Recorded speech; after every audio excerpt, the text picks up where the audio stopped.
أعوذ بالله من الشيطان الرجيم بسم الله الرحمن الرحيم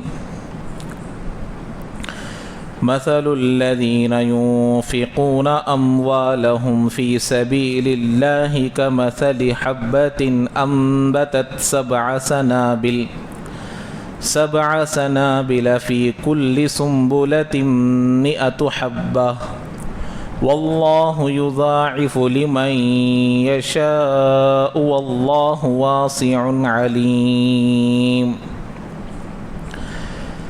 صدق اللہ العظیم۔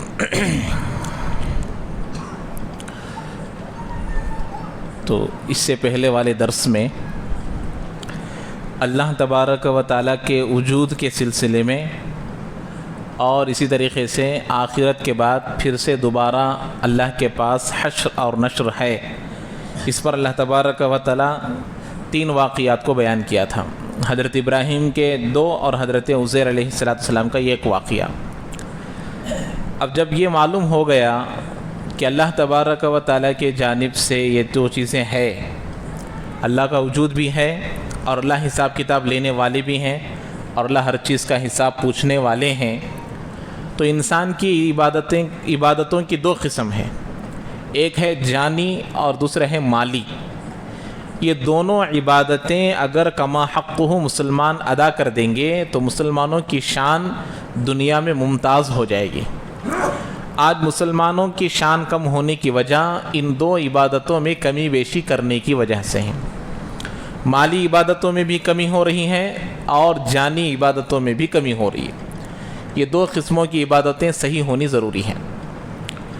تو اب یہاں دیکھیے، قرآن ایک سمندر ہے، قرآن کو سمجھنا، قرآن کا جو فہم ہے وہ اللہ کے نبی علیہ السلام کے ذریعے سے صحابہ میں منتقل ہوا، پھر صحابہ نے جو مطلب لیا وہ تابعین میں آیا، تابعین کے ذریعے سے پھر ان کے پاس آیا، ایسے قیامت تک اس کا سلسلہ چلتا رہے گا۔ اب یہ اللہ تبارک و تعالیٰ کی جو منشا ہے، اللہ کے نبی کی جو منشا ہے کہ اس آیت کا کیا مطلب ہے، اس آیت سے کیا کیا مطالب نکلتے ہیں، اس سے کیا معنی نکلتا ہے، قرآن کے آیت جیسے محفوظ ہے ایسے اس کے معنی اور مطالب بھی محفوظ ہے۔ تو لہٰذا آیتوں میں ہر قسم کے حکمتیں اور مطالب، جیسے درخت میں سے آپ جیسا پھل نکالیں گے تو پھر دوسرے سال پھر دوسرا پھل نکلے گا، تو ایسے ہی قرآن کی آیتیں ایسی ہیں کہ اس میں ایک مرتبہ ایک مطلب سمجھ میں آیا تو دوسری مرتبہ کسی اور کتاب کا مطالعہ کرے یا بزرگان دین کے اقوال کو سنے تو اور باتیں اس کے اندر ظاہر ہوتی ہیں۔ تو ایسے ہی اب یہاں جو آیت میں نے ابھی تلاوت کی ہے، یہ پورا رکوع، اس کے بعد والا رکوع بھی صرف اور صرف اللہ تبارک و تعالی خرچ کرنے کی فضیلتیں بیان کریں گے اور خرچ کرنے پر ملنے والے ثواب کو بیان کر رہے ہیں، اور خرچ کرنے کے بعد ملا ہوا ثواب کیسے ضائع ہو جاتا ہے، برباد ہو جاتا ہے، اس کو بیان کر رہے ہیں۔ گزشتہ آیت میں بھی ایک بات حضرت بتائے کل اس سے پہلے والے پیر میں کہ تفسیر ہونے کے بعد، تو یہ بات بھی بہت بہترین بات ہے، حکمت ہے۔ جیسے حضرت ابراہیم علیہ السلام کو اللہ تعالیٰ نے 4 پرندوں کو جمع کرنے کو کہا اور پھر ان کو اپنے طرف بلانے کے لیے کہا، تو اللہ نے یہاں کیا کہا، یاتینک سعیا، وہ تمہارے طرف کیا ہو کر آئیں گے، دوڑ کر آئیں گے۔ اب یہ جتنے پرندے تھے اس میں سے بعض تو کیا تھے، اڑنے والے تھے، کوا اڑنے والا، کبوتر اڑنے والا، تو یہ اڑنے والے تھے۔ کبوتر تو اتنا اونچائی میں نہیں اڑتا، لیکن یہ اڑنے والے پرندے تھے، تو پھر بھی اللہ نے کیا کہا، یہ اڑ کر نہیں آئیں گے، آپ جب بلائیں گے تو یہ کیسے آئیں گے، دوڑ کر آئیں گے۔ تو اس میں یہ حکمت ہے کہ اڑ کر آئیں گے تو پھر دوسرا پرندہ بھی آ گیا، یہ ڈاؤٹ ہو سکتا نا، تو اس لیے اس ڈاؤٹ کو بھی اللہ کلیئر کر دیے، آپ نے جس کو ذبح کر کر جن کا گوشت ملایا ہے وہی آئیں گے اور وہ چل کر آئیں گے۔ یہ 4 پرندے بھی کیسے آئیں گے، چل کر آئیں گے، دوڑ کر آئیں گے۔ تو معلوم ہوا اس میں ڈاؤٹ بھی نہیں ہے کہ بھئی دوسرا پرندہ اڑ کو آ گیا کیا بول کے۔ تو ایسی حکمتوں سے بھرا ہوا قرآن ہے۔ تو اب دیکھیے، جیسے خرچ کرنے کے سلسلے میں یہاں سے بیان ہو رہا ہے، اللہ تبارک و تعالی ایسی باتیں، ایسی حکمتیں اس آیت کے اندر جمع کیا ہے، خود مجھے بہت ساری باتوں کا علم آج زندگی میں پہلی مرتبہ پڑھنے کی باتیں، بہت ساری باتیں یہاں ظاہر ہوئی ہیں۔ تو اس میں سب سے پہلے اللہ تبارک و تعالی، پہلی بات تو یہ سمجھنی ہے کہ مسلمانوں کی جو دو عبادتیں ہیں ان کی شان الگ ہو جائے گی۔ جیسے زکوٰۃ ہے، صدقات ہے، خیرات ہے، مالی عبادتیں، مالی عبادتیں صحیح ہو جائے گی تو مسلمانوں میں کوئی غریب نظر نہیں آئے گا۔ زکوٰۃ دکھنے میں زکوٰۃ ہے، زکوٰۃ کا مطلب ایک مطلب آتا ہے پاک کرنے کے آتے ہیں۔ زکا یزکی کے معنی ہے پاک کرنا۔ ارے مسلمانوں کو غریبی سے پاک کرنا، زکوٰۃ دوسروں کو دینا جائز ہے کیا؟ زکوٰۃ صرف مسلمانوں کو دے سکتے ہیں، مسلمانوں کے علاوہ کسی اور کو نہیں۔ تو کیوں اللہ نے اس میں ایسی حکمت رکھی ہے کہ مسلمان دوسروں کے سامنے ہاتھ نہ پھیلائے؟ اگر کما حق ہو اپنی اپنی زکوٰۃ کو ادا کریں گے، اپنے محلے کے اعتبار سے لے لیجئے۔ ہمارے مسجد کے اطراف میں 500 گھر ہے، پورے لوگ برابر حساب کر کر زکوٰۃ نکالیں گے۔ ہمارے 500 گھروں میں کوئی بیوہ محتاج نہیں رہ سکتی، کوئی غریب نہیں رہ سکتا، جبکہ پورے مسلمان زکوٰۃ پورے طور پر نکالے، لیکن نہیں نکالتے ہیں۔ خود زکوٰۃ کے جو مستحق ہے وہ خود زکوٰۃ لے رہے ہیں، جو زکوٰۃ دینے کے قابل ہے وہ زکوٰۃ لے رہے ہیں، تو یہ غریبوں کے نوالے کو چھین کر کھانے کے برابر ہے۔ تو وہ قوم کہاں سے ترقی کرے گی جو غریبوں کے نوالوں کو چھین کر کھا رہی ہے؟ ارے دوسروں کا حق، جیسے کوئی آدمی پسند کرے گا، کوئی آدمی کھانا کھا رہا ہے، اس کے ہاتھ میں سے اس کا نوالا نکال کر، جو کھا رہا ہے اس کے ہاتھ میں سے نکال کر کوئی کھا لے، اس کو کوئی پسند کرے گا؟ تو ٹھیک اسی طرح غریبوں کے حق کو کھانے والا، یتیموں کے مال کو کھانے والا، غریبوں کی زکوٰۃ کے مال کو کھانے والا، صدقات کے مال کو کھانے والا اسی کے موافق ہے کہ غریبوں کے نوالے کو چھین کر کھانے والے کی طرح ہے۔ تو اسی لیے مالی اس اللہ نے اس میں بڑی حکمت رکھی کہ دیکھو تم اس جو مال جب اپنے آپ کو برابر سے خرچ کرنے لگو گے، تمہارے میں جو محتاجگی ہے، تمہارے لوگوں میں جو محتاج ہے، ان کی محتاجگی دور ہو جائے گی۔ اب یہ زکوٰۃ کی کئی ساری حکمتیں ہیں، تو جب اس کو دیتے ہیں تو اس کی ضروریات پوری ہو جائیں گی۔ اس لیے میں بارہا بتاتا ہوں، مسلمانوں میں کئی سارے مستورات، کئی ساری عورتیں ایسی ہیں، اپنے گھر بار کو چلانے کے لیے، اپنے بچوں کی تربیت کرنے کے لیے، اپنے بچوں کو کھانا پلانے کے لیے، کپڑے کا انتظام کرنے کے لیے شوہر کے انتقال کے بعد دوسروں کے بستروں کو گرم کر رہی ہے۔ کیوں کر رہی ہے؟ کیونکہ ہم نے کما حق ہو زکوٰۃ ادا نہیں کیا۔ تلاش کرنا، ابھی بات آئے گی آگے، تلاش کرنا ہے کہ کون زکوٰۃ کے مستحق ہیں، کون محتاج ہیں۔ فضائل اعمال میں، فضائل صدقات میں شیخ زکریا صاحب نور اللہ مرقدہ لکھے ہیں کہ ایک بندہ یا بندی محتاج ہے، عزت کی وجہ سے وہ باہر جا کر مانگ نہیں سکتی، اگر وہ خودکشی کر کر مر گئی یا کسی اور جگہ جا کر حرام میں مبتلا ہو گئی، وہ تمام محلے کے لوگ گنہگار ہیں۔ اگر وہ اتنا غریب ہے کہ کھانے کے لیے اس کے پاس کچھ نہیں ہے، لیکن باہر جا کر سوال کر سکتا اتنی طاقت ہے، اور ایسے ہی مر گیا، تو اس پر بھی گناہ ہے، محلے والوں پر بھی گناہ ہے، کیونکہ وہ جا کر مانگ سکتا تھا، نہیں مانگا، مانگنا تھا اس کو۔ تو ایسی ضروریات پورے کرنے ہیں، لیکن یہی ہے نا، ہمارا جو زکوٰۃ کا جو نظام ہے بالکل نہ کے درجے میں ہے، نہ کے درجے میں ہے۔ ہمارا پاس جتنا سونا برابر حساب کتاب کر کر اگر ہم اس کو نکالیں گے تو کیوں نہیں نکال رہے ہیں؟ ہمارا یقین نہیں ہے کہ بھئی اللہ دینے کے بعد ہم کو بڑا، یہی وہ مثال ہے، یہی وہ آیت ہے جس کی وجہ سے بندہ کما حق ہو اپنے حق کے برابر، اپنی طاقت کے برابر صدقات خیرات سب کر سکتا ہے۔ نہ کرنے کی وجہ سے یہ تمام پریشانیاں ہیں، زکوٰۃ ہو، صدقات ہو، خیرات ہو، سب کچھ۔ اب یہاں اللہ تعالیٰ اس کی مثال دیتے ہیں خرچ کرنے والوں کی۔ کیا ہے مثال اللہ تعالیٰ جو دیتے ہیں؟ مثال ان لوگوں کی جو خرچ کرتے ہیں اپنے مالوں کو اللہ کے راستے میں، 1 روپیہ بھی، 1000 روپیہ بھی، کروڑ روپیہ بھی، جتنا بھی دیجیے آپ اللہ کے راستے میں، جتنے زکوٰۃ ہے، خیرات ہے، جو بھی مال اللہ کے نام پر دیا جاتا ہے اس کو کیا بولیں گے؟ فی سبیل اللہ، اللہ کے راستے میں خرچ کیا جانے والا مال۔ تو ان کی مثال ایسی ہے، مثال کو غور سے سمجھیے، اس کے بعد جو مطلب بتاتا ہوں اس کو غور سمجھیے تو بات پوری سمجھ میں آئے گی۔ کتنی بڑی بڑی حکمت اس کے اندر اللہ نے بیان کیا ہے۔ مثال اس دانی کی طرح ہے جس کو زمین میں چھپا دیا جاتا ہے، جس کو زمین میں چھپا، یہ یہاں ترجمہ نہیں، میں بتا رہا ہوں آپ لوگوں کو۔ تو مثال اس دانی کی طرح ہے جو 7 بالوں کو اگاتا ہے، جو بالیں آتی ہیں، یعنی کہ بالیاں، ایک دانہ جب ڈالتے ہیں گیہوں کا تو اس میں کتنے بالیاں نکلتی ہیں؟ 7 نکلتی ہیں۔ تو 7 بالیوں کو نکالتا ہے اور ہر بالی میں 100 دانے اگتے ہیں، تو 7 کے کتنے ہو گئے؟ 700 ہو گئے۔ اب آپ لوگ سوچتے، دل میں بات آتی، کہاں تھے ایک میں 100 نہیں رہتے نا، سو آنا ضروری نہیں ہے. اللہ ایک مثال دے رہے ہیں. مثال کے طور پر ایک دانے سے تقریباً کتنے نکلتے؟ 700 نکلتے. آج کل کم نکل رہے یا زیادہ نکل رہے معلوم نہیں.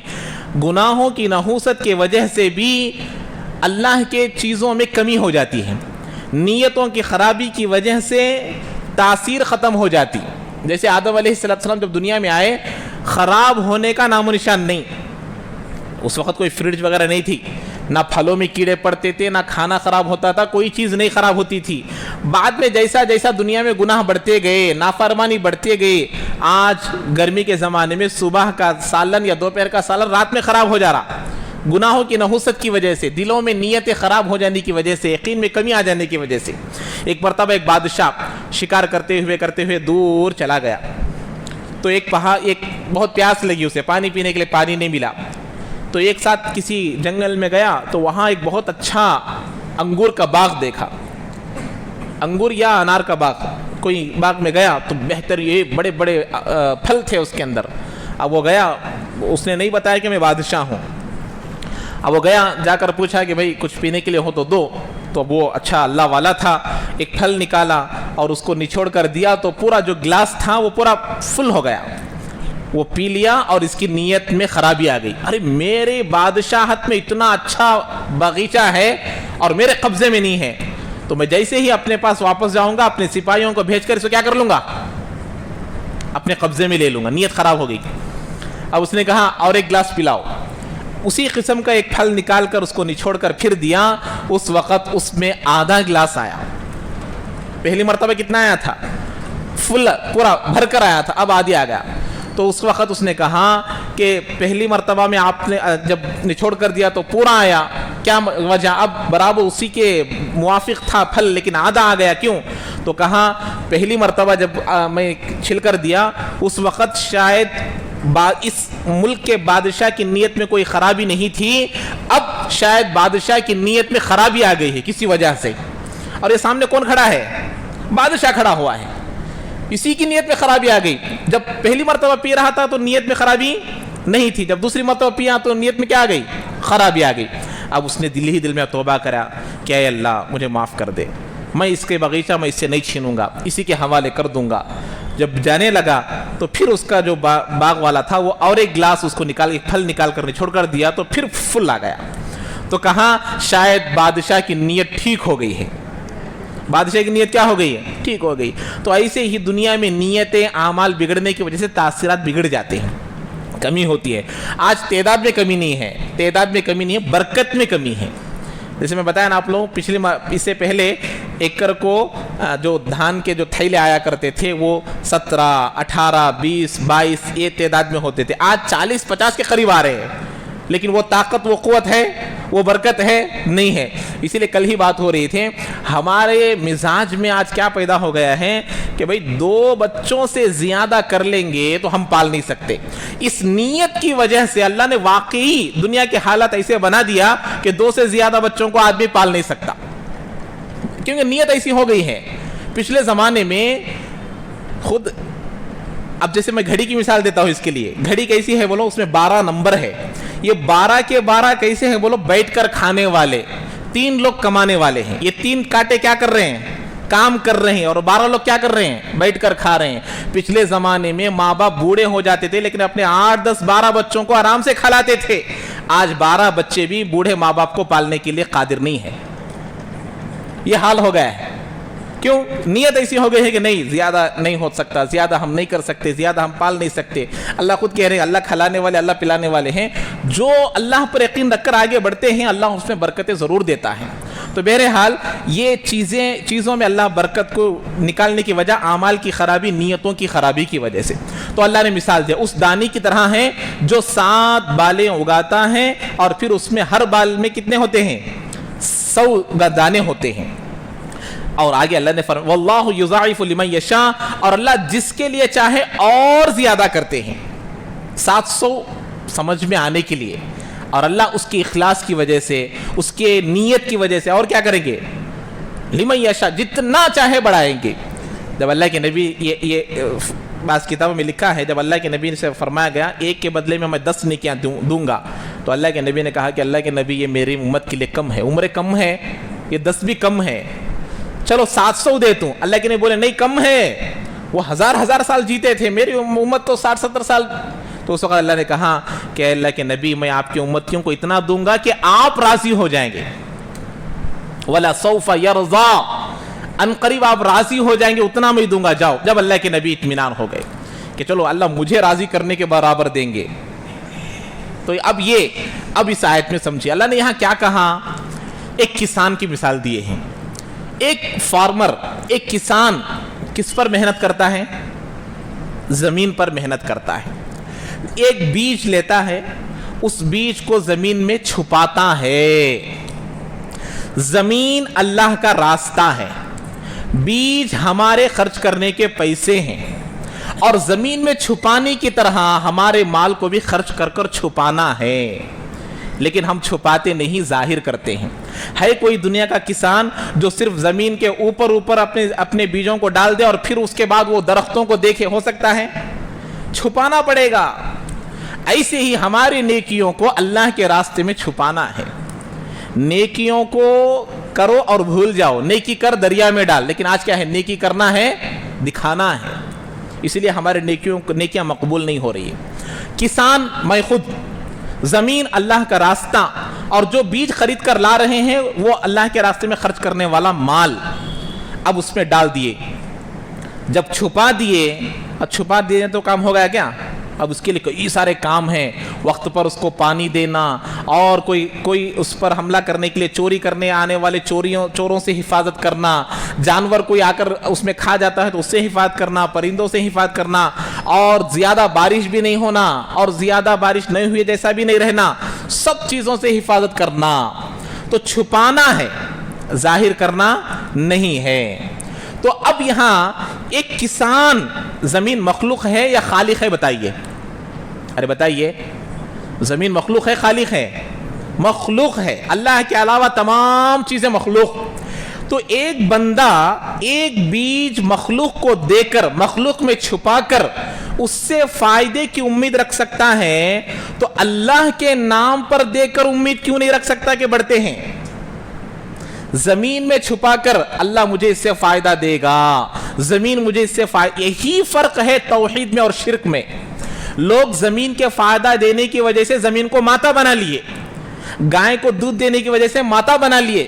آج میں بھی آپ لوگ کھلے طور پر کہتے ہیں ہم بھی زمین کو ماتا مانتے ہیں, ہم بھی گائے کو ماتا مانتے ہیں, ہم بھی ہماری والدہ کو ماتا مانتے ہیں, لیکن دیوتا نہیں مانتے. کیا نہیں مانتے؟ خدا نہیں مانتے. ارے وہ مخلوق ہے.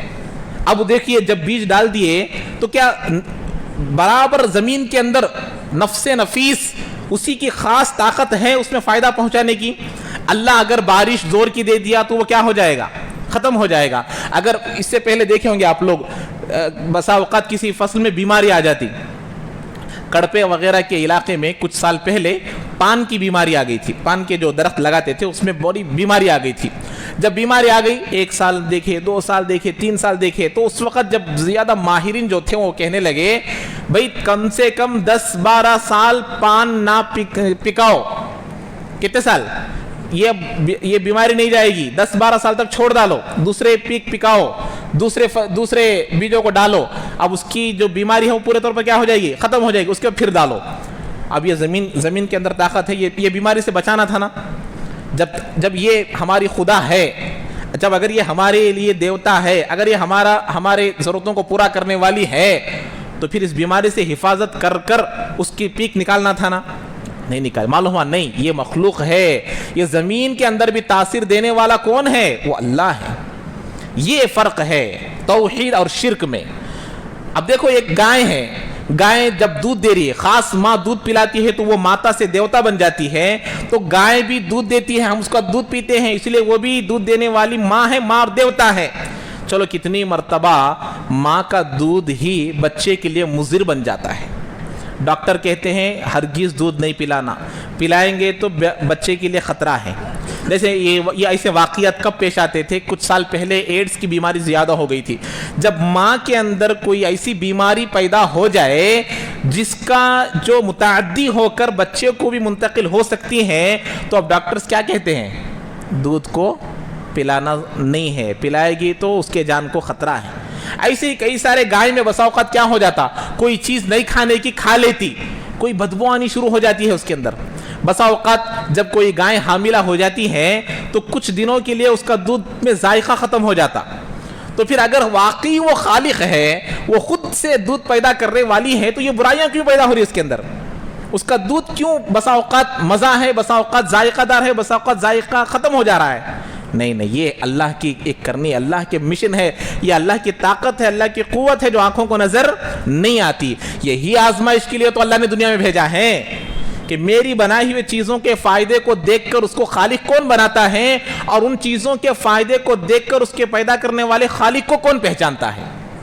اسی لیے دنیا ہے۔ تو یہ مثال اللہ نے دیا کہ مجھے اور آپ کو اللہ کے راستے میں خرچ کیے جانے والے مال کو، جیسے کسان ایک دانے کو زمین میں ڈال کر یہ سوچتا ہے کہ اس کے بدلے میں مجھے انشاءاللہ کئی گنا ملک بڑھ کر نفع آنے والا ہے، اگر کوئی بندہ دنیا میں شیئرز خریدتا ہے، کاروبار کے لیے بزنس میں پیسہ ڈالتا، 1 لاکھ ڈالوں گا تو 2-3 لاکھ آئیں گے، 10 لاکھ ڈالوں گا تو 15-20 لاکھ آئیں گے، تو دنیا کے معاملات میں، دنیا کی تجارت میں فائدے کی امید رکھتا ہو اور اللہ کی تجارت میں فائدہ نہ رکھتا ہو، تو ایسا آدمی اللہ اور آخرت کے دن پر ایمان نہیں رکھنے والا ہے۔ آگے آیت میں ہے، آگے آ رہی آیت، اگر کوئی بندہ اللہ کے راستے میں خرچ کرے اور امید نہ رکھتا ہو کہ مجھے اس کا بدلہ ملے گا، نہیں رکھتا ہو، تو اس کا ایمان اللہ پر بھی نہیں ہے، آخرت کے دن پر بھی نہیں ہے، اللہ نے اس کو کافر کہا ہے۔ تو بہرحال جیسے کسان اپنے بیج کو کاشتکاری کرنے کے وقت میں زمین میں چھپاتا ہے، ایسے ہی ہم کو بھی اپنی نیکیوں کیا کرنا ہے، چھپانا ہے۔ لیکن آج معاملہ الٹا ہو گیا، کیا ہے کہ ہم نے ہماری نیکیوں کو کیا کرتے ہیں، ظاہر کرتے ہیں، بتاتے پھرتے ہیں، بولتے پھرتے ہیں، اشتہار لگاتے ہیں، باقاعدہ اس کا اعلان کرایا جاتا ہے، یہ سب نمودار ہے۔ تو آگے کہتے ہیں وہ کون ہے، وہ بھی اللہ آگے فرماتے ہیں اس کی مثال بھی۔ اب دیکھیے اللہ نے ایک اصول بیان کر دیا، جو ایک خرچ کرے گا 700 تک ملے گا، اور اللہ جتنا چاہے بڑھا کر دیتے ہیں۔ اب خرچ کرنے کے بعد بھی بیکار کب ہو جاتے ہیں، 1 روپے کا بدلہ بھی نہیں ملتا، رائی کے دانے کے برابر بھی اسے بینیفٹ نہیں ہوتا، پروفٹ نہیں ہوتا، بدلہ نہیں ملتا، کب؟ اب اس کو بیان کر رہے ہیں۔ تو اس آیت میں دیکھیے کتنی حکمتیں چھپی ہوئی ہے۔ اب اس کے بعد آیت دیکھیے، اس کے بعد اللہ تعالیٰ فرماتے ہیں الذین ينفقون اموالهم فی سبیل اللہ ثم لا یتبعون ما انفقوا منا ولا اذى لهم اجرهم عند ربهم ولا خوف علیہم ولا هم يحزنون۔ یہ آیت بھی بڑے معنی خیز ہیں۔ اس میں دیکھیے اللہ فرماتے ہیں وہ لوگ جو خرچ کرتے ہیں اپنے مالوں کو اللہ کے راستے میں، پھر اپنے خرچ کیے ہوئے مال کے بعد، اس کے پیچھے خرچ کرنے کے بعد احسان نہیں جتلاتے اور تکلیف نہیں دیتے۔ 2 شرطیں ہیں، کیا ہے؟ احسان نہیں جتلاتے اور تکلیف نہیں دیتے، ان کے لیے ان کا اجر ہے ان کے پروردگار کے پاس، نہ ان پر کوئی خوف ہوگا نہ وہ غمزدہ ہوں گے۔ یہ ہے آیت کا ترجمہ۔ اب دیکھیے اللہ یہاں کیا فرما رہے، جو لوگ اپنے اللہ کے راستے میں اپنے مال کو خرچ کرتے ہیں، 2 شرطیں کیا ہیں؟ ایک آ کر تکلیف نہیں، احسان نہیں جتلانا، دوسرا آ کر تکلیف نہیں دینا۔ یہ 2 چیزیں ایسی ہیں جس کی وجہ سے اس کے ملنے کے بعد خرچ کیا، ثواب مل گیا، ثواب ختم ہو جاتا ہے ان 2 چیزوں کی وجہ سے۔ امام غزالی حضرت ابو ہریرہ رضی اللہ تعالی کی حدیث مبارکہ ہے، اللہ کے نبی نے فرمایا جو بندہ مال کو خرچ کر کر احسان جتلاتا ہے وہ جنت میں داخل نہیں ہوگا، یہ اللہ کے نبی کی حدیث ہے۔ اور امام غزالی رحمۃ اللہ علیہ فرماتے ہیں جو احسان جتلاتا ہے وہ اپنے خرچ کیے ہوئے مال کو برباد کرتا ہے۔ یہاں 2 مثال، ایک ہے من، دوسرا ہے عزا۔ من کا مطلب احسان جتلانا، عزا کا مطلب ہے تکلیف پہنچانا۔ امام غزالی رحمۃ اللہ علیہ حدیث میں بیان کیے ہیں احیاء العلوم میں، اپنی کتاب، ان کی کتاب ہے، اس میں فرماتے ہیں من کہتے ہیں اس کا ذکر اسی سے کرنا جس سے میں مال دیا ہوں، اسی کے سامنے میں دیا کہ نہیں با تجھے، اسے ڈائریکٹ اسے بولتا ہے اتنا دیا ہوں پھر بھی تو میرے ساتھ ایسا رہتا کیا؟ دیس والے کچھ کیا بولتے ہیں، ڈائریکٹ بولتے ہیں اسے، اب اس کا دل خوش ہوتا۔ یعنی کہ جو بندہ دینے کے بعد احسان جتلاتا ہے، بندہ اس سے کیا ہو جاتا ہے، کٹ جاتا ہے، بیزار ہو جاتا ہے۔ تو اسی کو یہاں بتاتے، اسی سے ڈائریکٹ بولنا کہ دیکھو میں تم نے اتنا ساتھ دیتا ہوں, میں تم نے اتنا کریا ہوں, میں کیا کیا نہیں کریا تم نا. اب ڈائریکٹ بول رہے. ایک من کا مطلب. ازا کا مطلب دوسروں کے پاس ذکر کرنا. ارے انہیں پرسوں شادی کریا نہیں, وہ میں پیسے دیا بول کچھ کریا ہے سنے, میں نہیں دیا کہاں سے اس کی بیٹی کی شادی ہوتی تھی. یہ کس کے پاس ذکر کر رہا؟ دوسروں کے پاس. ایک تو ڈائریکٹ اسے بولنا, یہ میں پیسے نہیں دیے تو تمہاری بیٹی کی شادی ہوتی تھی کیا, یہ ڈائریکٹ بولنا. اس سے نہیں بولے سکا, دوسروں کو بول رہا. یہ تکلیف پہنچانا, احسان جتلانا اسی سے, دوسروں کو بولنے سے تکلیف. جب اسے معلوم ہوتا کیا جی تمہاری بیٹی کو کتنا پیسے دیے سو, خوش ہو جاتا انہیں, ایک دم اس کا دل ٹوٹ جاتا. اس لیے اللہ نے کہا انا عند منکسرۃ القلوب, میں ٹوٹے ہوئے دلوں کے پاس ہوتا ہوں. جب اس کے دل سے جو آہ نکلتی ہے وہ اللہ تبارک و تعالیٰ کے پاس اس کی بڑی قدر و قیمت ہوتی ہے. اسی لیے ایک تو مطلب یہ. دوسرا مطلب ہے کہ جس کو ہم ساتھ دیے ہیں اس سے ایسا کام لینا جس سے مزدوری نہیں لی جاتی ہو. ایسا سمجھ میں آ رہی؟ 10,000 20,000 دے کو اسے ساتھ دیے, اسے مدد کرے, اور بعد میں اس سے بہت سارے کام لے رہے بغیر مزدوری کے. اب انہیں بھی کرتا, بھائی انہوں ساتھ دیے, بھائی کرنا پڑتا, نہیں کرو تو کیسا. تو اس کا لینے کی وجہ کیا؟ میں ساتھ دیا ہوں, میں اسے ہیلپ کیا ہوں, میں اسے مدد کیا ہوں, اس نیت سے کام لے رہا ہے, اور اس کام کے بدلے میں اسے کچھ نہیں دے رہا. اسی لیے ہمارے بزرگان دین جب کسی کو قرضہ دیتے تھے تو اس کے گھر کے چھاونی میں بھی بیٹھتے تھے نہیں, اور اس کے سواری میں بیٹھ کر کسی اور جگہ جاتے تھے بھی نہیں, کیونکہ یہ سود میں آئے گا بولے ہیں. اور یہاں لوگ کچھ قرضہ دے دے کر اس سے کیا کرتے ہیں, بہت سارا کام لے لیتے, یہ سود میں آتا بولتے ہیں. تو ایک تو یہ کچھ کام لینا, من کا مطلب یہ. دوسرا کیا ہے, فقیری کا تانا دینا. کیا جی تم اتنے غریب ہو کو زندگی گزار رہے, تو فقیری کا ڈائریکٹ اسے بولنا, ازا. یہ ایک دوسرا مطلب. تیسرا مطلب کیا ہے, اس کے سامنے اپنی بڑائی بولنا. ہمیں ہے بول کو جی چل رہا سو تمہارا, ہمیں نہیں تو کیا حال تمہارا, تو اپنے آپ کو خدا کے برابر ٹھہراتا ہے. یہ ہے من. اور ازا کیا ہے, اس کو جھڑکنا. کب تک ایسا رہتے جی, ایک جھڑک کر بول رہا ہے, یار دینا ہے تو وہ آگے بات آئے گی. تو اس طریقے سے یہ تمام چیزیں امام غزالی رحمۃ اللہ علیہ فرماتے ہیں کہ یہ ایسی چیزیں ہیں, اس کی پوری وجہ جڑ کیا ہے, دل میں اپنے اس کے احسان کو جتلانے کا مزاج دل میں پیدا ہو گیا, یہ سب چیزیں پیدا ہوتے. دل میں کیا بھی نہیں ہے تو سامنے یہ عمل نہیں آتا. یہ ٹرانسفارمر ہے, دل میں کیا رہتا ہے کہ وہ پریکٹیکلی سامنے آتا. سو دل میں آ گیا, میں اسے بہت ساتھ دیا ہوں, میں اسے بہت, دل میں آنے نہیں دینا. جب دل بھی اس چیز سے محفوظ ہو گیا, سامنے یہ چیزیں سبھی نہیں آتے. دل میں آ گئی تو سامنے ضرور آ جاتی. تو دل میں یہ چیزیں آنے نہیں دینا بولتے ہیں امام غزالی رحمۃ اللہ علیہ. اور ایک امام شعبی رحمۃ اللہ علیہ بہت بڑے محدث ہے, وہ فرماتے ہیں جب بندہ کوئی مال کسی کو مدد کرتا ہے یا صدقہ کرتا ہے یا خیرات دیتا ہے یا زکوٰۃ دیتا ہے, جب تک اس کے دل میں یہ بات نہیں آتی میرا مال اسے جتنا ضرورت ہے کہ اس سے بھی زیادہ اس مال پر ملنے والے نیکیوں کا محتاج میں ہوں, یہ نیت اگر اس کے دل میں ہو تو اس کا صدقہ مقبول ہے. اگر یہ نیت نہیں ہے, میں کیا بھی محتاج نہیں ہوں, انہیں میرے مال کا محتاج ہے بول کو دل سے دیا, اسے ایک نیکی بھی نہیں ملتی. کیا رہنا دل میں, ارے بھائی میں نیکیوں کا محتاج ہوں, اسے مال میں نہیں دیا تو بھی دوسرے جگہ سے اس کا کام ہو جاتا, لیکن پھر بھی اللہ مجھے قبول کر لیا, مجھے نیکیاں ملتے. یہ نیت یا جذبہ دل میں ہے تو اس کے بدلہ پورا ملے گا. اگر یہ بدلہ, یہ نیت نہیں رہے گی تو بدلہ کچھ بھی نہیں ملے گا. تو یہ دو چیزیں نہیں آنا. احسان, آج اللہ کے راستے میں, مسجدوں میں, مدرسوں میں جب پیسے دیتے ہیں, اللہ معاف کرے, لوگ دے کر جتلاتے ہیں. اور بس بتایا نا میں اس سے پہلے بھی آپ لوگوں کو, دیتے ہیں کیوں, تاکہ ہماری بھی کچھ چلے, ہماری بات بھی سنے, ہمارا بھی کچھ مدرسے میں مسجد میں چلے, اسی لیے دیتے ہیں. اب ایک مرتبہ کیا تو بھی ہو گیا, ارے کیسا نہیں سنتے, میں 5 لاکھ دیا ہوں جی مسجد کو, میں آپ کو بولتا ہوں, میں بولے سکا سننا, نہیں سنے تو کیسا, میں 5 لاکھ دیا ہوں, میں 2 لاکھ دیا ہوں. ارے کسے دیے ہیں, وہ کیا ہے, وہ کیا سزا ہے, کئی کو اتنی بڑی سزا اللہ دے رہی ہے, 1 روپیہ کے بھی اسے ثواب نہیں ملتا, وہ آگے اللہ بیان کرتے ہیں. تو اللہ فرماتے ہیں اچھا, ایک تو کیا ہے, وہ جو لوگ اللہ کے راستے میں خرچ کرتے ہیں اس کے بعد احسان بھی نہیں جتلاتے, تکلیف بھی نہیں دیتے, ان کے لیے لہم. اچھا یہاں ایک لا یتبعون, ثم کا ترجمہ بہت سارے مفسرین پھر سے کیے ہیں, اور سے نہیں کیے. کیا نہیں کیے, اور نہیں کیے. پھر احسان نہیں جتلاتے. کیوں, پھر کا مطلب ہے ایک دن کے بعد بھی نہیں، 2 دن کے بعد بھی نہیں، موت تک بھی احسان نہیں جتلانا، موت تک بھی تکلیف نہیں دینا، وہ صدقہ وہ خیرات اللہ کو بہت پسند ہے۔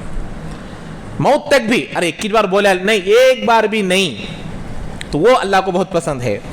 لہم اجرہم، ان کے لیے، اب یہاں ایک بہت باریک بات ہے، غور سے سمجھو، لہم ان کے لیے، کن کے لیے؟ خرچ کرنے والوں کے لیے ہی نہیں، لہم میں ان کی آل اولاد بھی ہے، جو اس اخلاص کے ساتھ، جس کے بعد تکلیف بھی نہیں، احسان جتلانا بھی نہیں، اس صدقے کا، اس خیرات کا، اس زکوٰۃ کا فائدہ ان کی ذات کو ہی نہیں، ان کی اولاد کو بھی پہنچے گا۔ اس لیے شیخ زکریا صاحب نور اللہ مرقدہ لکھے ہیں، جو لوگ اپنے اندر اخلاص کے ساتھ خرچ کرنے کا مزاج پیدا کرتے ہیں، موت کے بعد ان کی میراث کی حفاظت ان کی اولاد کرے گی۔ جو لوگ اپنے مال کو صحیح طریقے سے خرچ نہیں کرتے، ان کی میراث کو ان کی اولاد برباد کرے گی۔ خون پسینہ ایک کر کر پراپرٹی کیے، اب مرنے کے بعد کون لیں گے؟ بچے لیں گے نا۔ تو جیسے بچے اس مال کو ٹھیک سے استعمال کرنا، ہمیں مرنے کے بعد، چلے جانے کے بعد ہمارے لیے بھی کچھ خرچ کرنا، اللہ کے دین کے لیے بھی خرچ کرنا، اور اپنے نیک کاموں میں خرچ کرنا، تو یہ اس کے لیے صدقہ جاریہ ہوا۔ اگر وہی مال اولاد برے کاموں میں استعمال کر رہے، تو وہ جب برے کام کریں گے تو ہم نے ان کو برے کام کرنے کا ذریعہ بنایا اور آسانی کر دی، تو اس کا گناہ بھی میت کو ملے گا۔ وہ برا کام کریں گے تو میت کو ملے گا۔ تو زکریا صاحب رحمۃ اللہ علیہ اپنی کتاب میں لکھے ہیں، جب بندہ ٹھیک مزاج، صحیح مزاج سے خرچ کرنے کی عادت بنا لے گا، مزاج بنا لے گا، تو اس کی میراث موت کے بعد برباد نہیں ہوگی، ورنہ اولاد اس کی پوری محنت کی کمائی کو کیا کر دیں گے؟ برباد کر دیں گے۔ اس لیے موت کے بعد اگر میراث کی حفاظت ہونا ہے تو ان چیزوں کے ساتھ، اخلاص کے ساتھ اللہ کے راستے میں خرچ کرنے کا مزاج اور نیت کو پیدا کرنا ہے۔ اب آگے فرماتے تو لہم اجرہم عند ربہم، تو ان کے لیے بھی ہیں، ان کے آل اولاد کے لیے بھی ہیں، ان کے بچوں کے لیے بھی، ان کے خاندان کے لیے بھی ہیں۔ اب نہیں ہے تو یہی عادت بچوں کے اندر پیدا ہو جاتی، یہی خرابی بچوں کے اندر پیدا ہو جاتی۔ لہم اجرہم عند ربہم ولا خوف علیہم ولا ہم یحزنون، خوف نہیں ہوگا۔ 2 معنی ہیں، قیامت کے دن اللہ کے پاس بھی کوئی خوف نہیں، ارے اتنا ثواب مل رہا ہے، خوف ہوگا کیا؟ خوف نہیں ہوگا قیامت دن میں۔ دنیا میں بھی خوف نہیں ہے، کیا مطلب؟ ایک بھی آدمی ان کے خلاف آواز اٹھایا تو بھئی اتنے نیک آدمی کے اوپر آواز اٹھاتا، تمہارا کیا ہوتا ہے کہ ہمیں دیکھ لیتے، 100 لوگ کھڑے ہو جاتے۔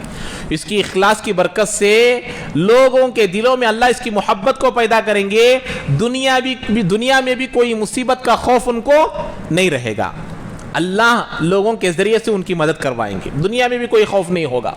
ولا ہم یحزنون، آخرت میں بھی وہ غمزدہ نہیں ہوں گے، ارے میں دنیا میں اتنا مال خرچ کر کو آنے کے بعد بھی کیا بھی ثواب نہیں ملا نا۔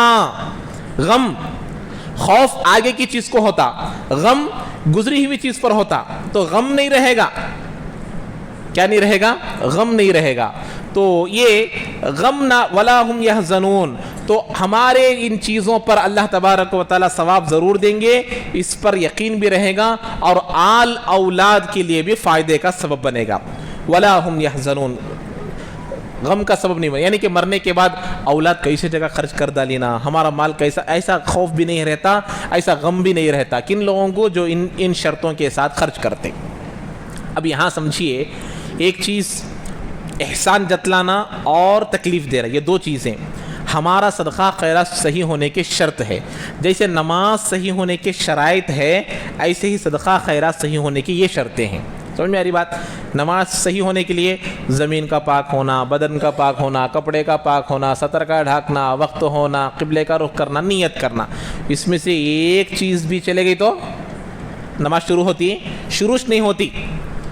پھر نماز صحیح ہونے کے لیے، اب نماز میں انٹری ہونے کے لیے یہ چیزاں ہونا، انٹری ہو گئے 6 فرائض، قیام کرنا، تکبیر تحریمہ بولنا، قرات کرنا، رکوع کرنا، سجدہ کرنا، آخری تشہد کرنا۔ اب اس میں سے 2 سجدے، ایک سجدہ کر ڈالا ایک رکعت میں، نماز ہو جاتی؟ نہیں، نماز پوری نہیں ہو، نماز شروع ہوئی تھی لیکن پوری نہیں ہوتی۔ ایسے ہی مال پاک ہو تو صدقہ پورا ہوتا، صدقہ ادا ہوتا. حرام مال سے صدقہ کرے تو صدقہ نہیں ہوتا. جیسے جگہ پاک ہونا، بدن پاک ہونا، سب پاک ہونا، تو صدقہ کیا جانے والا مال بھی کیا ہونا؟ پاک ہونا، طیب ہونا، حلال ہونا. اب یہ صدقہ قبول ہوا، اب ثواب باقی رہنا بولے تو کیا کرنا؟ اب یہ چیزیں ضروری ہے. کیا؟ اس کے پیچھے تکلیف نہیں دینے کا رہنا، اخلاص رہنا، نیت رہنا. اب اگر نیت میں خرابی آ گئی، ملا ہوا ثواب کیا ہو جائے گا؟ خراب ہو جائے. جیسے نماز شروع ہو گئی، 7 چیزیں تھی، مال پاک ہے، حلال کا ہے، محنت کمائی سو ہے، صدقہ ادا بھی ہو گیا، لیکن خرچ کرنے کے بعد احسان جتلاتے ہیں.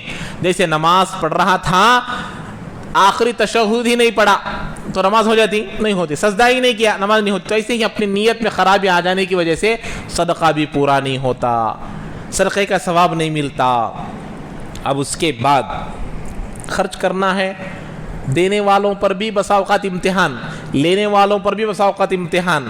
اب یہاں ایک بات بتا رہے، قول معروف و مغفرہ، بھلی بات کہنا اور معاف کرنا، یہ 2 شرطیں.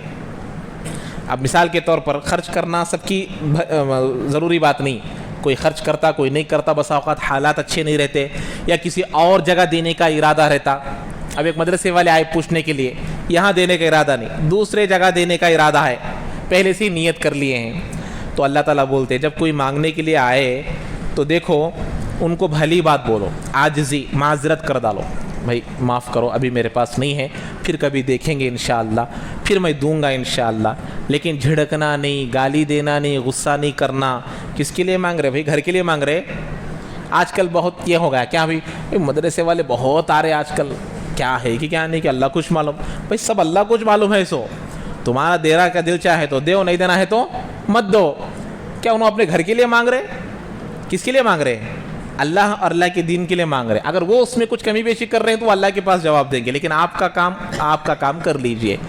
تو اسی لیے یہاں فرماتے ہیں بھلی بات کہہ دینا. بسا اوقات نہیں ہو رہا تو ان کے سامنے بولتے کیا ہے کہ کتنے لوگ آ رہے، کیا کرنا، کتنے لوگوں کو دینا ہے کہ معلوم نہیں ہو رہا. جب یہ لینے والے آئے ہیں ان کے سامنے جب یہ جملہ کہا جائے گا تو ان کا دل خوش ہوگا. تو یہ ہے ایسا مت کہو. اور یہ بول کو دے رہے، ایسے جملے بول کو دے رہے تو یاد رکھو اس ایسے بھلی بات کہہ کر خاموش ہو جانا، برے باتیں نہیں بولنا، تانا نہیں دینا، تشنی نہیں کرنا، 1000 صدقوں سے بہتر ہے جس کے بعد ایسے باتیں بولنا. ایسے باتیں بول کو دینے سے بھی بھلی بات بول کو خاموش رہ جانا بہتر ہے بولتے اللہ تعالیٰ. ایسا بول کو تمہیں کروڑ روپے دیے تو بھی ایک نیکی بھی نہیں ملتی. ایسا بول کو دیے تو بولتے نہیں، فائدہ نہیں. دینا ہے تو اللہ کے لیے دیو، اگر نہیں دے سکتے تو بھلی بات بولو، میں معافی چاہتا ہوں ابھی میرے پاس نہیں ہے، میرا کسی اور جگہ ارادہ ہے، پھر میں کبھی دے دوں گا. ایک ایسی بات بولنا. ومغفرہ، دوسری شرط اللہ نے بیان کیا. کیا مطلب؟ بسا اوقات لینے والے سخت رہتے. کیا جی تمہیں بس پرسوں ہی ایک واقعہ پیش آیا، مردوں کو دیتے کہتے، زندوں کو نہیں دیتے کہتے. وہ لینے والا بولتا ہے یعنی کہ قبروں پر خرچ کر رہے، زندوں پر خرچ نہیں کر رہے. ایک سخت جملہ تھا ان کے لیے. تو اب یہ لینے والا سخت بات بول رہا تو اللہ تعالیٰ بول رہے اگر لینے والا بسا اوقات غصے میں آ گیا، لینے والا بسا اوقات ناراض ہو گیا، لینے والا بسا اوقات سخت جملے بول دیا. اب تمہیں بولے بسا اوقات رہتے ہر ایک کا مزاج الگ الگ رہتا، تو اسے غصہ آ گیا، تمہیں دینے کے دیو نہیں تو نہیں جی، کئی کو ایسا باتاں کر رہے ہیں، تو یہ غصے کا جملہ بول دیا. تو اللہ تعالیٰ بولتے ہیں ان کو معاف کرو. ان کو کیا کرنا؟ بولے ہمیں بھئی ہم یہ بار نہیں دے سکتے، نرمی سے بولے یہ بار ہمیں نہیں دے سکتے، اگلی بار دیں گے، اگلی بار میں ایڈجسٹ کر کو دیتا ہوں. کیا جی کب بھی ایسا بولتے تمہیں سمجھ میں آتا نہیں کیا؟ ہمیں اللہ کی وجہ سے نہ پوچھتے سو کیا ہمارے گھر کے واسطے پوچھ رہے کیا؟ تو ایسا غصے سے انہیں بولتے ہیں، لینے آئے اس والے بولتے ہیں. تو اللہ کیا بول رہے؟ نہیں دینے والے کو بولتے ہیں تو اسے معاف کر ڈال. کیا کرنا ہے؟ الا تحبون ان یغفر اللہ لکم، کیا تم لوگ اللہ تم کو معاف کرنے کو نہیں چاہتے؟ ہم لوگ یہ چاہتے ہیں کہ اللہ ہم کو معاف کرے اور ہم دوسروں کو معاف کرنے کے لیے تیار نہیں ہیں. تو اسی لیے اللہ بولتے ہیں اگر لینے آنے والے بھی بسا اوقات کچھ ناراض ہو جائے، کچھ غصہ کر دے تو کیا کرنا ہے؟ معاف کرنا ہے. یہ 2 چیزیں، بھلی بات کہنا، معاف کرنا بہتر ہے اس صدقے سے جس کے بعد تکلیف دینا ہو. تکلیف دینے، صدقے کے بعد تکلیف دینے والے صدقے سے ایسا بھلی بات بول کر خاموش رہ جانا 1000 درجہ بہتر ہے. غصہ بھی نہیں ہونا اور احسان بھی نہیں جتلانا. واللہ غنی حلیم، اور اللہ تبارک و تعالی غنی ہے، بے نیاز ہے، بردبار ہے. تو اللہ تعالیٰ یہ تمام چیزوں کا علم رکھتے ہیں. یہاں پر وہ آیت کا بولنا بھول گیا میں، وہ پہلی جو آیت میں پڑھا ہوں واللہ واسع علیم، اللہ تعالیٰ وسعت والے بھی ہیں، اللہ تعالیٰ جاننے والے بھی ہیں. کیا مطلب؟ اللہ کو معلوم کہ ثواب کس کو کتنا دینا ہے، کس کی نیت کتنی ہے. اللہ تعالیٰ کل قیامت کے دن سجدوں کو نہیں گنے گا، پیسوں کو نہیں گنے گا. ارے فلاں نے 1 کروڑ دیا، تو 100 روپے دیا، انہیں 50,000 دیا، انہیں 1 لاکھ دیا. اللہ کے پاس کوانٹیٹی نہیں ہے. سمجھ میں آ رہی بات؟ ہم لوگ کتنا دیے، عدد کا اعتبار نہیں اللہ کے پاس، سجدوں کا اعتبار نہیں اللہ کے پاس. اللہ کے پاس اگر ہے، یہاں جاننے کا مطلب یہی ہے اس کے اخلاص، اس کی نیت کے بطور پر اللہ تعالیٰ بدلا دیں گے. اس کی نیت جتنی وزنی ہوگی، اس کی نیت جتنے اخلاص کی ہوگی، اللہ اتنا ثواب بڑھاتے جائیں گے. اس لیے حدیث پاک میں آیا جب بندہ ان 2 شرطوں کے ساتھ تکلیف بھی نہیں، احسان بھی نہیں جتلاتا، ایک کھجور خرچ کرتا ہے، 1 روپیہ دیتا ہے، اللہ تعالیٰ اس کی پرورش ایسے ہی کرتے ہیں جیسے ہم کسی گائے یا بھینس کے بچے کی پرورش کرتے ہیں. اسے اچھا دیکھ لیتے نہیں، ارے بھئی یہ بڑا ہوئی تو انہیں بھی ہمارا کام کو آتا. تو اللہ تعالیٰ ہمارے خرچ کیے ہوئے مال کو جنت میں بڑھاتا رہے گا. جب بندہ مر کر اللہ کے پاس جائے گا، اپنے نیکیوں کو دیکھے گا، 1 کھجور کا بدلہ احد کے پہاڑ کے برابر پائے گا. 1 کھجور کا بدلہ. اور بعض لوگ ایسے بھی ہوں گے جو اللہ کے نام پر پہاڑوں کے برابر خرچ کیے ہوں گے، ان کی نیکیاں ہواؤں میں اڑتے رہیں گی، کچھ بھی نہیں ملے گا ان 2 چیزوں کی وجہ سے. تو بہرحال یہ چیزیں خرچ کرنے کے سلسلے میں ہیں. اس کے بعد اللہ تبارک و تعالی مثال دے رہے ہیں. اللہ تعالیٰ مثالوں سے باتیں سمجھاتا ہے. تو اللہ تعالیٰ یہاں ایک مثال دے رہا ہے، بہت بہترین مثال ہے، لیکن اب وقت نہیں ہے مثال بیان کرنے کے لیے. اگلے پیر کو اس مثال کے ساتھ آؤں گا انشاءاللہ. تو مثال بہترین انداز میں اللہ تعالیٰ بیان کیا ہے. اور یہاں ایک اور فاسد شرط، صدقے کو خراب کرنے کی 2 چیزوں کو بیان کیا نا میں ابھی. کیا اللہ 2 کان دیا ہے مفتی صاحب، ایک سے سننا ہے، دوسرے سے چھوڑنا ہے. تمہیں ہمارا خالی سماعت کرنے کا ہے، ہمیں سامع ہے، ہم لوگ بولنے والے نہیں ہیں. بولو بھائی. ہاں، احسان نہیں جتلانا، تکلیف نہیں دینا. تیسری چیز اب ایک اللہ تعالیٰ ایڈ کرتے ہیں، وہ آگے بتاتے ہیں. وہ کیا ہے؟ دکھاوے کے لیے اخلاص نہیں ہو تو کیا ہوگا. یہ 3 چیزیں، احسان بھی نہیں جتلانا اور تکلیف بھی نہیں دینا. ریاکاری سے عمل کرنے والے کو اللہ تعالیٰ کافر بولتے ہیں. اس لیے اللہ کے نبی صلی اللہ علیہ وسلم فرمایا من تصدق یرائی فقد اشرکا، من صلی یرائی فقد اشرکا، من صام یرائی فقد اشرکا. جس نے لوگوں کو دکھانے کے لیے نماز پڑھا اس نے شرک کیا، جس نے لوگوں کو دکھانے کے لیے روزہ رکھا اس نے شرک کیا، جس نے لوگوں کو دکھانے کے لیے 1 روپیہ بھی خرچ کیا اس نے شرک کیا. جا کر سورج کے سامنے جھکنا ہی شرک نہیں ہے، جا کر بتوں کے سامنے جھکنا ہی شرک نہیں ہے. تو نیت ہماری یہ ہونی چاہیے کہ ہم اللہ ہی کے لیے کریں. وہ اخلاص بہت دیر سے آتا ہے، دل کو بار بار بنانا. اور یاد رکھو فرائض میں شیطان حملہ نہیں کرتا، نوافل میں جلدی حملہ کرتا. اس کی مثال میں دیا آپ لوگوں کو. فرض نماز، عشاء کی نماز آپ پڑھ رہے ہیں، پیچھے سے کوئی آیا، محسوس ہوا، دل میں ارادہ آتا کیا؟ ارے انہیں مجھے نمازی سمجھیں دے بول کو دل میں ارادہ آتا نہیں آتا. کہیں کو فرض ہے، فرض میں شیطان نہیں رہتا. وہ چپ کون بھی نہیں ہے مسجد میں، 7 بجے اشراق کی نماز پڑھ رہے ہیں، اس وقت کوئی آدمی آنے کی آواز محسوس ہوئی تو دل میں کیا آتا؟ ارے آنے والا مجھے اشراق گزار سمجھتا. جو آدمی آ رہا انہیں مجھے کیا سمجھتا ہے؟ اشراق گزار سمجھتا. تہجد پڑھنا بول کو دکھا لینے کی وجہ کیا؟ صبح میں آپ کو بولتے 4 بجے الارم بجے آ جا، وہ پھر اٹھیں گے بول کو دبا دے، تہجد پڑھیں گے. اب تک تہجد چھوڑتا نہیں میں، آج تہجد چھوڑ گئی، وہ تو بول لے رہا ہے انہیں. تو یہ نوافل میں حملہ ہوتا. فرض کو کون تو ایسا بولتے؟ فرض تو پڑھنا ہی ہے، فرض قرض ہے. تو فرائض میں شیطان حملہ نہیں کرتا. وہ بھی اللہ آگے بیان کریں گے. تمہارے اعمال پر چوروں کی طرح شیطان حملہ کرے گا. کیسا حملہ کرے گا وہ بھی بیان کرے گا. مثالوں سے اللہ بیان کر رہے ہیں. تو فرائض زکوٰۃ میں، نماز میں، حج میں، ایسی چیزوں میں شیطان نہیں آتا. دوسرا حج نفل، زکوٰۃ فرض، زکوٰۃ میں پہلے حج میں شیطان نہیں آتا. دوسرا حج کر دیے، دوسرا حج میں 3 حج کریا، میں 4 حج کریا، فخر کے طور پر شیطان حملہ کرتا ہے. زکوٰۃ دے ڈالے، زکوٰۃ میں شیطان نہیں آتا. بعد میں مسجد کے لیے 1 لاکھ روپے دیا میں، مدرسے کو 5 لاکھ روپے دیا میں، یہ نوافل، اس میں شیطان حملہ کرتا.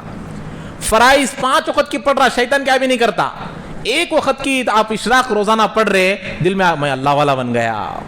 5 وقت کی نماز 20 سال سے پڑھ رہا ہوں، آج تک شیطان نہیں بولا تو اللہ والا بنا. بول کو اشراق پڑھنے لگو 8 دن ہوا ہے، تہجد پڑھنے لگو 3 دن ہوا ہے، انہیں بولتا تو امام غزالی بن گیا.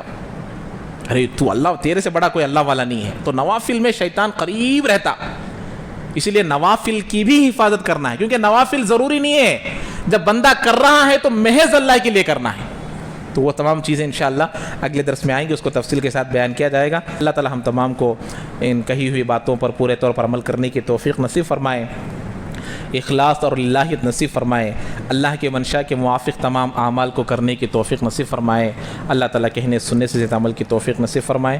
سبحان اللہ وبحمدہ، سبحانک اللہم وبحمدک، ونشہد ان لا الہ الا انت، نستغفرک ونتوب الیک.